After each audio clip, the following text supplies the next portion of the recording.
Assalamualaikum warahmatullahi wabarakatuh.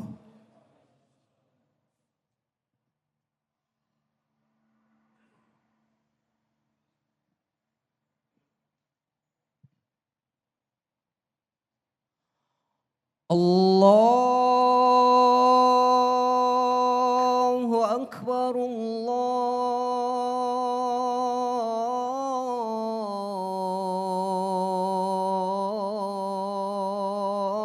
Allahu Akbar.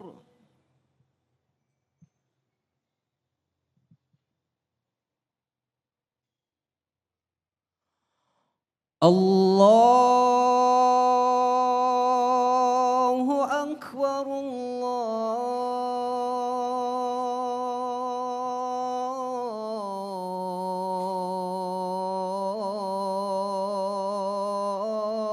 Allahu Akbar.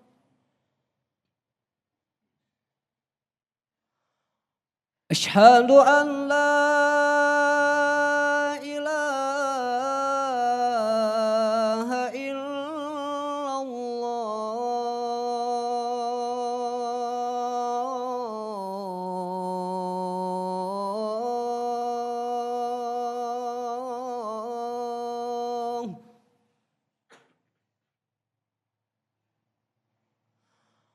Asyhadu an la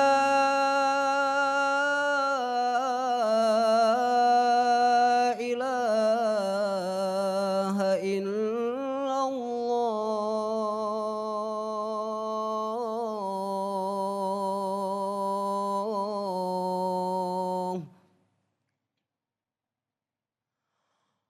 Asyhadu anna Muhammadar Rasulullah.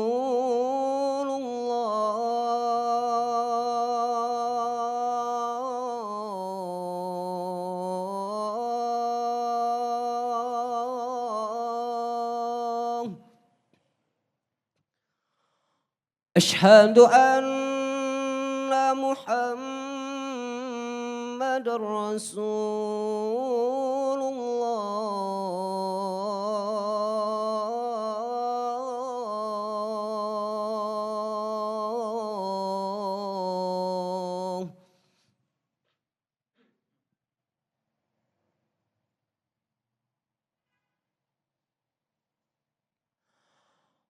Hayya 'alas shalah.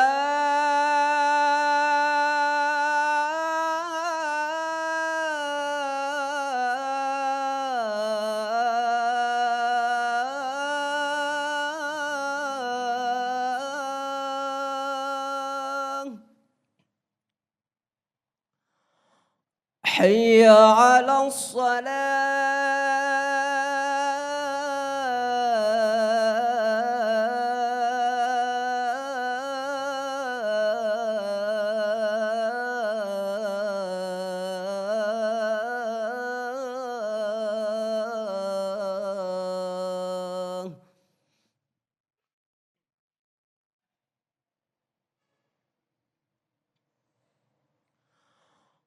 حي على الفلاح.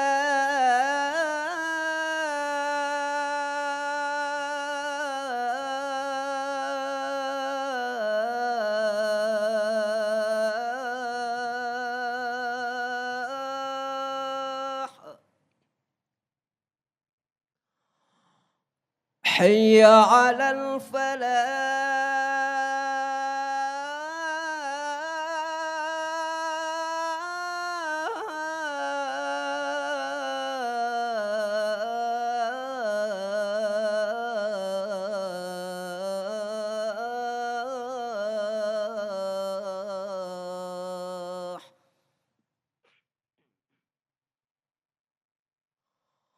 الله أكبر،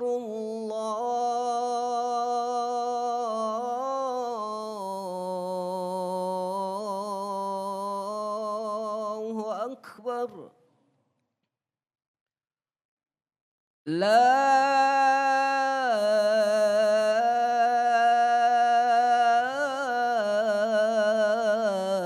إله إلا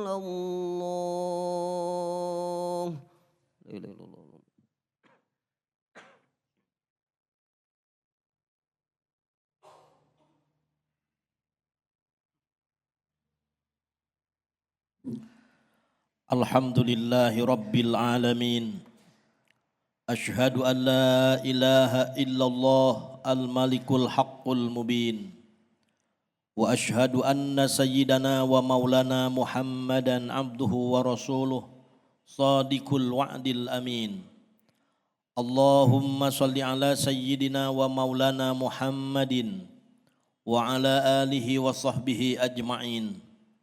Faya ibadallah, usikum wa iyaya bitaqwallah la'allakum minal a'idhinal faizin. Qala Allah Ta'ala fil Qur'anil Karim wa huwa asdaqul qailin. A'udzu billahi minasy syaithanir rajim. Dzalikal kitabu la raiba fi hudal lil muttaqin. Hadirin sidang Jumat yang sama-sama mengharap ridho Allah Subhanahu wa Ta'ala. Khatib berwasiat untuk pribadi serta berlaku untuk kita semua untuk sama-sama meningkatkan kualitas takwa dengan melaksanakan segala perintah Allah dan menjauhi segala yang dilarang Allah. Berbekalah dalam setiap perjalanan dan sebaik-baiknya bekal adalah berbekal takwa. Wa tajawwadu fa inna khairaz zadi taqwa. Al-Quran sebagai lampu penerang hati dari gelapnya peradaban hidup dan kehidupan. Al-Quran merupakan benteng yang paling kokoh dan perisai paling kukuh di dalam melawan berbagai pesona godaan setan yang sesat dan menyesatkan. Al-Quran yang sangat istimewa itu hanya menjadi petunjuk bagi hamba-hamba yang bertakwa. Tidaklah menambah apapun kepada mereka yang bertakwa. Ini dinyatakan Allah dalam Al-Quran, Surah Al-Baqarah ayat kedua. Dzalikal kitabu la raiba fi hudal lil muttaqin.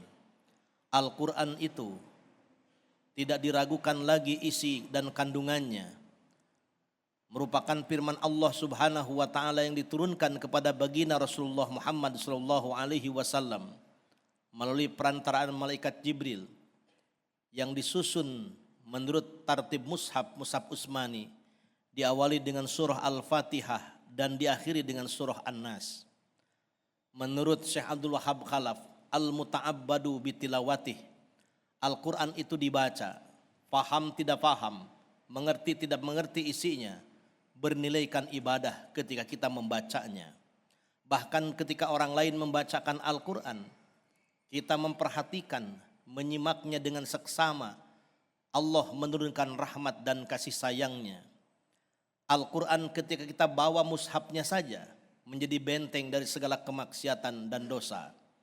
Al-Quran ketika kita tuliskan dengan kaligrafi yang indah, kita tempelkan di dinding-dinding ruang kantor kita, di dinding-dinding rumah kita, atau di dinding kamar kita masing-masing.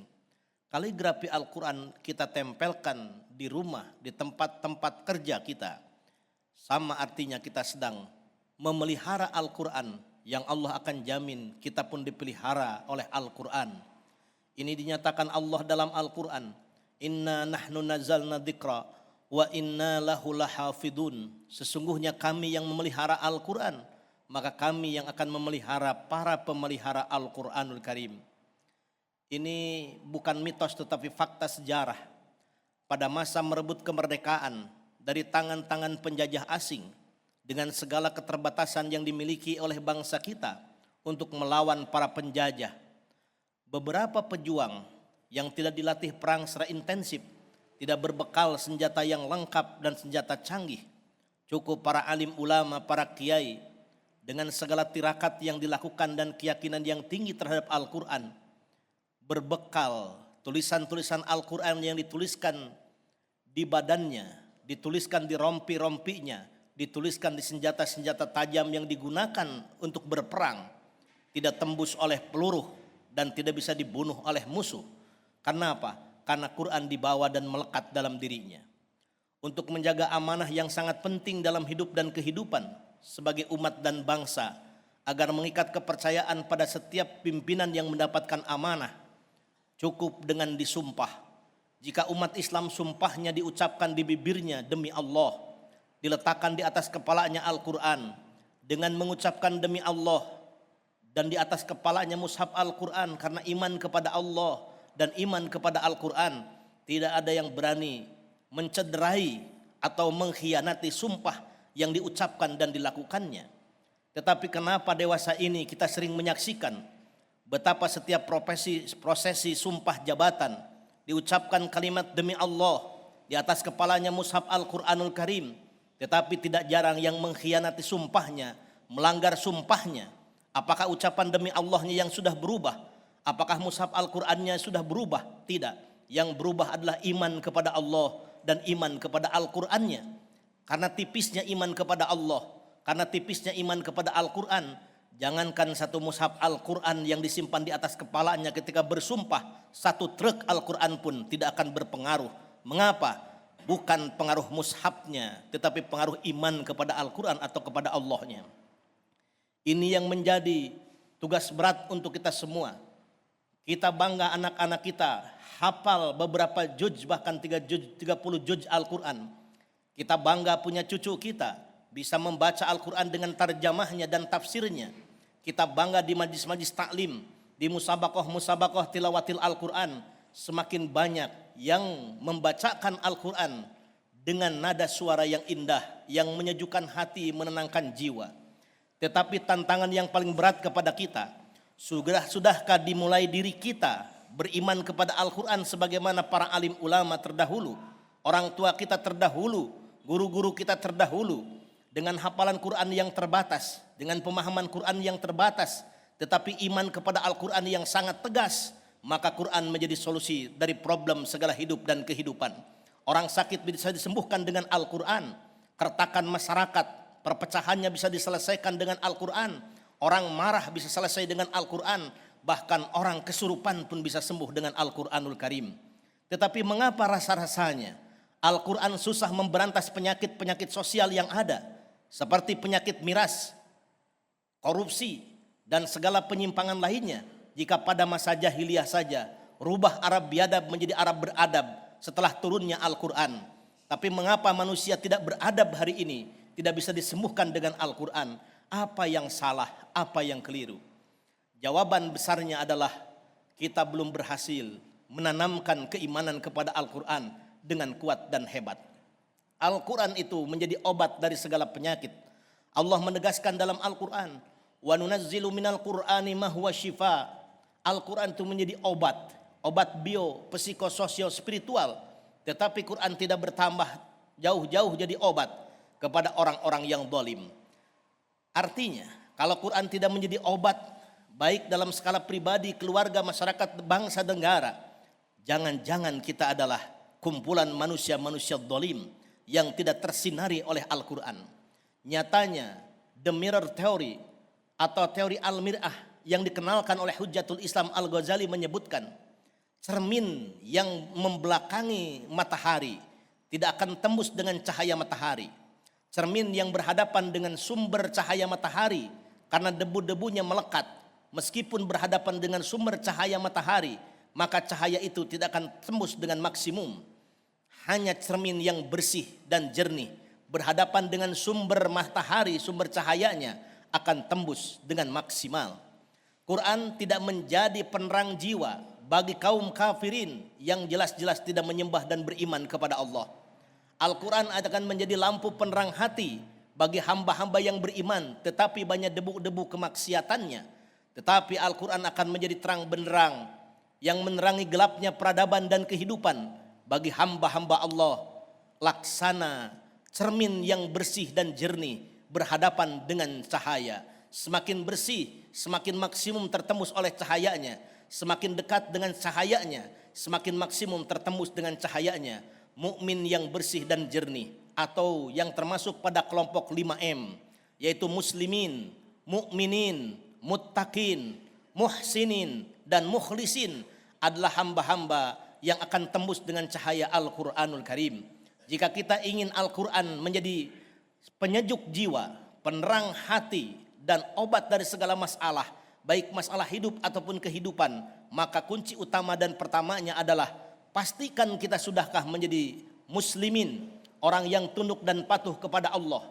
Jika sudahkah kita menjadi mukminin, orang yang meyakini tiada ilah kecuali Allah? Jika sudahkah kita termasuk orang yang muttaqin, orang yang melaksanakan perintah Allah dan menjauhi larangan Allah? Jika sudahkah kita termasuk mukhlisin, orang yang ikhlas dalam mengabdikan diri kepada Allah dengan segala profesi masing-masing? Jika sudahkah kita termasuk muhsinin, orang yang beribadah kepada Allah seolah-olah melihat Allah? Jikapun tidak, dia yakin betul bahwa Allah senantiasa memandangnya kepadanya.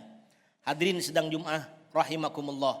Dzalikal kitabu la raiba fi hudal lil muttaqin. Al-Quran hanya jadi petunjuk kepada hamba-hamba yang bertakwa.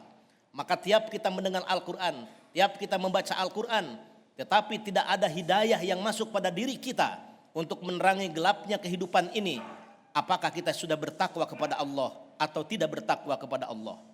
Hadirin sedang Jum'ah, tugas dan fungsi Al-Quran yang diturunkan Allah kepada Nabiullah Muhammad SAW, kalau kita ringkas sedikitnya ada 3. Yang pertama, Al-Quran memiliki fungsi yukhrijun nas minas syirki ila tauhidi. Al-Quran menyelamatkan manusia dari kemusyrikan pada ketauhidan, dari politeisme kepada monoteisme ilahiyah, dari meyakini Tuhan banyak kepada Tuhan yang maha satu, yaitu la ilaha illallah, tiada ilah kecuali Allah, yang kita ungkapkan dalam syahadatain sebagai ikrar seorang muslim. Asyhadu an la ilaha illallah wa asyhadu anna Muhammadar Rasulullah. Ini misi Al-Quran yang pertama, menguatkan prinsip-prinsip tauhidullah yang harus kita pegang sejak hayat, kemudian sejak ruh pisah dengan jasad kita. Wala tamutunna illa wa antum muslimun. Tidak boleh meninggal kecuali dalam keadaan tunduk dan patuh kepada Allah Rabbul Alamin. Yang kedua, misi dan fungsi Al-Quran adalah yukhrijun nas minal jahli ilal ilm, menyelamatkan manusia dari gulita kebodohan menuju pelita kepintaran. Qul hal yastawil ladina ya'lamun wal ladina la ya'lamun. Apakah sama orang bodoh dengan orang yang pintar? Tentu tidak. Segenggam pasir jauh berbeda dengan segenggam mutiara. Fadlul alimi ala abid kafadlil qamar lailatal badri ala sairil kawakib. Perumpamaan orang bodoh dengan orang yang pintar bagaikan satu bulan yang bisa meredupkan jutaan bintang gemintang di angkasa luar.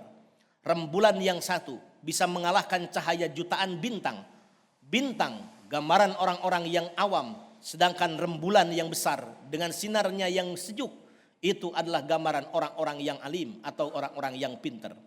Al-Quran punya misi yukhrijun nas minal jahli ilal ilm, menyelamatkan manusia dari kebodohan pada kepintaran.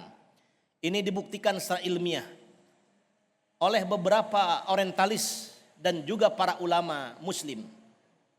Tidak jarang orientalis yang tadinya mencari kelemahan ajaran Al-Quran, tetapi berbalik menjadi pecinta dan beriman kepada Al-Quran setelah ditemukan isyarat-isyarat ilmiah yang mengajak manusia keluar dari gulita kebodohan menuju kepintaran. Di antaranya adalah Maurice Bucaille, Le Bible, Le Coran et la Science.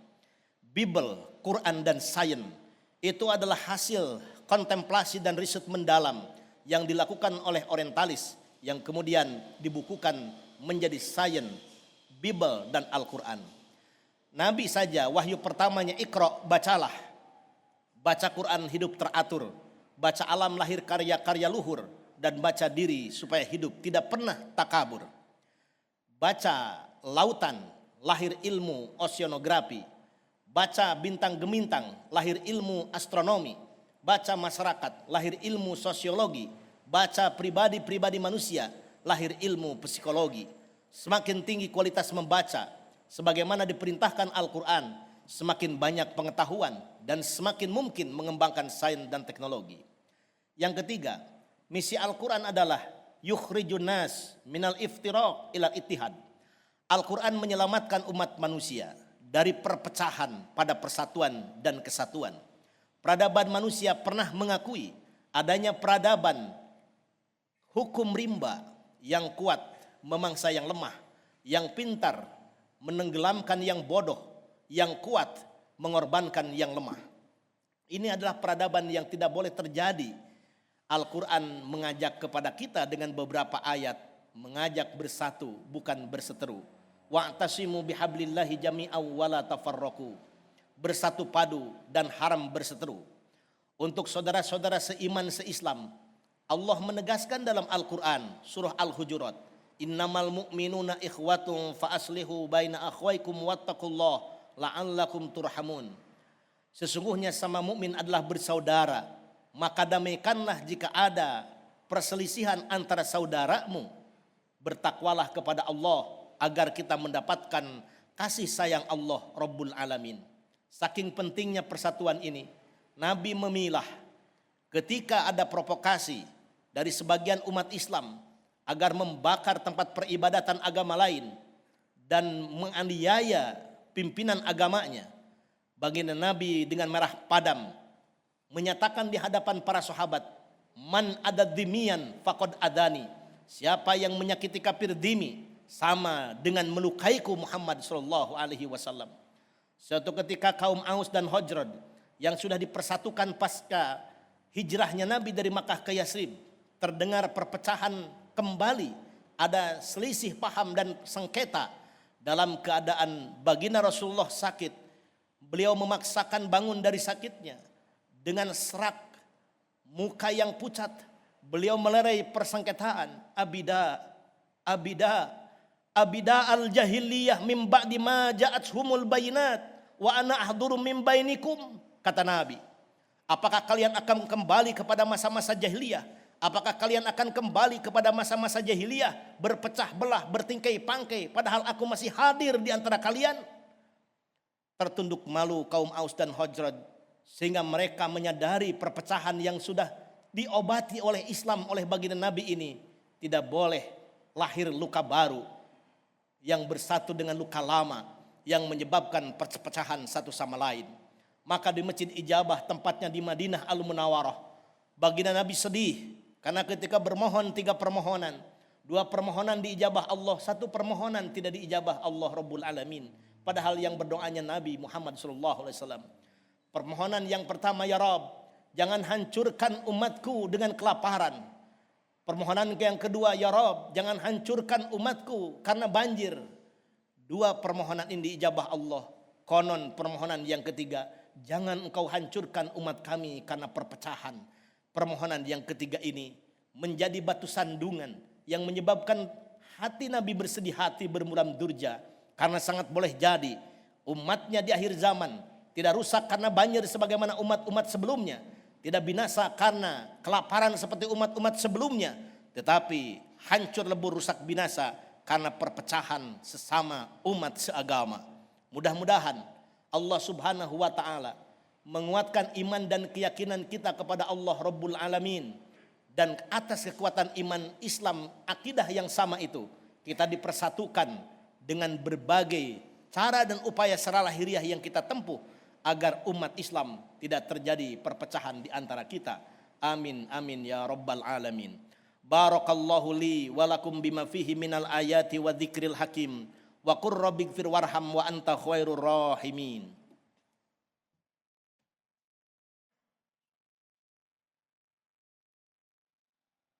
Alhamdulillah, asyhadu an la ilaha illallah wahdahu la syarikalah, wa asyhadu anna sayyidana wa maulana Muhammadan abduhu wa rasuluh la nabiyya ba'dah. Allahumma salli ala sayyidina wa maulana Muhammadin wa ala alihi wa sahbihi wa mawalah. Faya ibadallah, usikum wa iyaya bitaqwallah la'allakum sa'idu fid dunya wal akhirah. Qala Allah Ta'ala fil Qur'anil Karim wa huwa asdaqul qailin. A'udzu billahi minasyaitonir rajim. Innallaha wa malaikatahu yusholluna 'alan nabi ya ayyuhalladzina amanu shallu 'alaihi wa sallimu taslima. Allahumma shalli wa sallim wa barik amin ya rabbal alamin. Allahumma ighfir lil mu'minina wal mu'minat wal muslimina wal muslimat al ahya'i minhum wal amwat birahmatika ya arhamar rahimin. Rabbana zalamna anfusana wa illam taghfir lana wa tarhamna lanakunanna minal khasirin. Rabbana atina fid dunya hasanah wa fil akhirati hasanah wa qina adzaban nar walhamdulillahi rabbil alamin. Ibadallah, innallaha ya'muru bil adli wal ihsan wa ita'i dzil qurba wa yanha 'anil fahsai wal munkar wal bagh ya'idzukum la'allakum tadhakkarun wa la dzikrullahi akbar.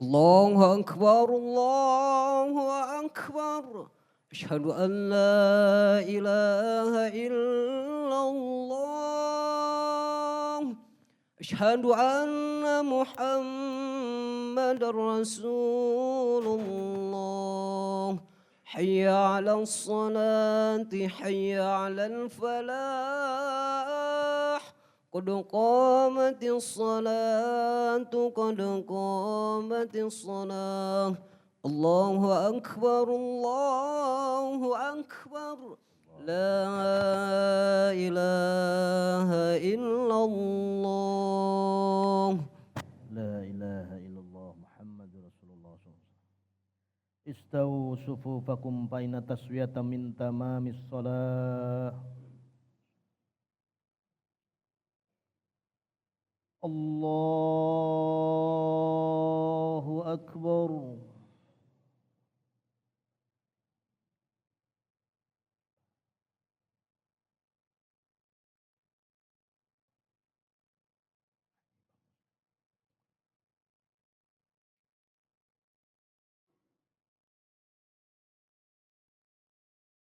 بسم الله الرحمن الرحيم.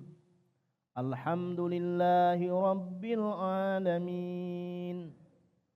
الرحمن الرحيم. مالك يوم الدين. إياك نعبد وإياك نستعين. اهدنا الصراط المستقيم صراط الذين أنعمت عليهم غير المغضوب عليهم ولا الضالين.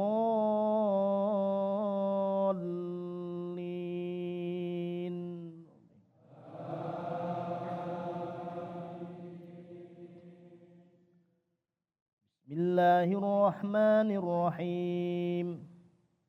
إن الله لا يستحي أن يضرب مثلا ما بعوضة فما فوقها فأما الذين آمنوا فيعلمون أنه الحق من ربهم وأما الذين كفروا فيقولون ماذا أراد الله بهذا مثلا يضل به كثيرا ويهدي به كثيرا وما يضل به إلا الفاسقين. الله أكبر.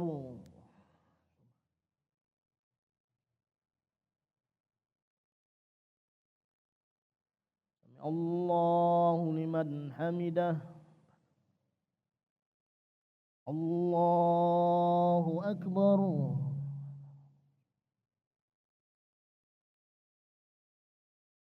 الله أكبر.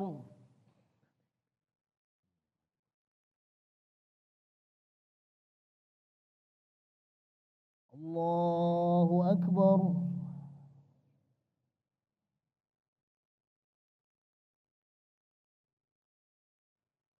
الله أكبر. بسم الله الرحمن الرحيم. الحمد لله رب العالمين. الرحمن الرحيم. مالك يوم الدين. إياك نعبد وإياك نستعين. اهدنا الصراط المستقيم صراط الذين أنعمت عليهم غير المغضوب عليهم ولا الضالين.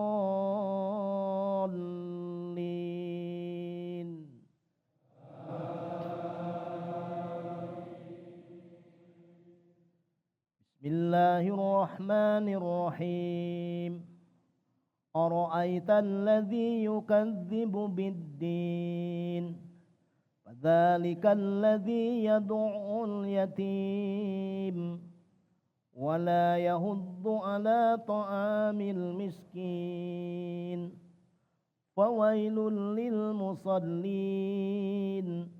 الذين هم عن صلاتهم ساهون الذين هم يراءون ويمنعون الماعون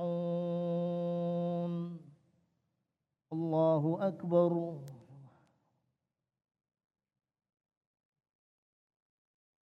الله لمن حمده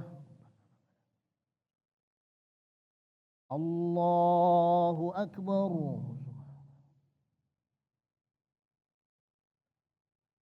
الله أكبر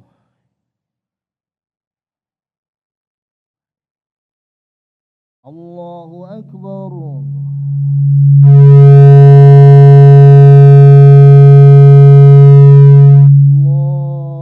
أكبر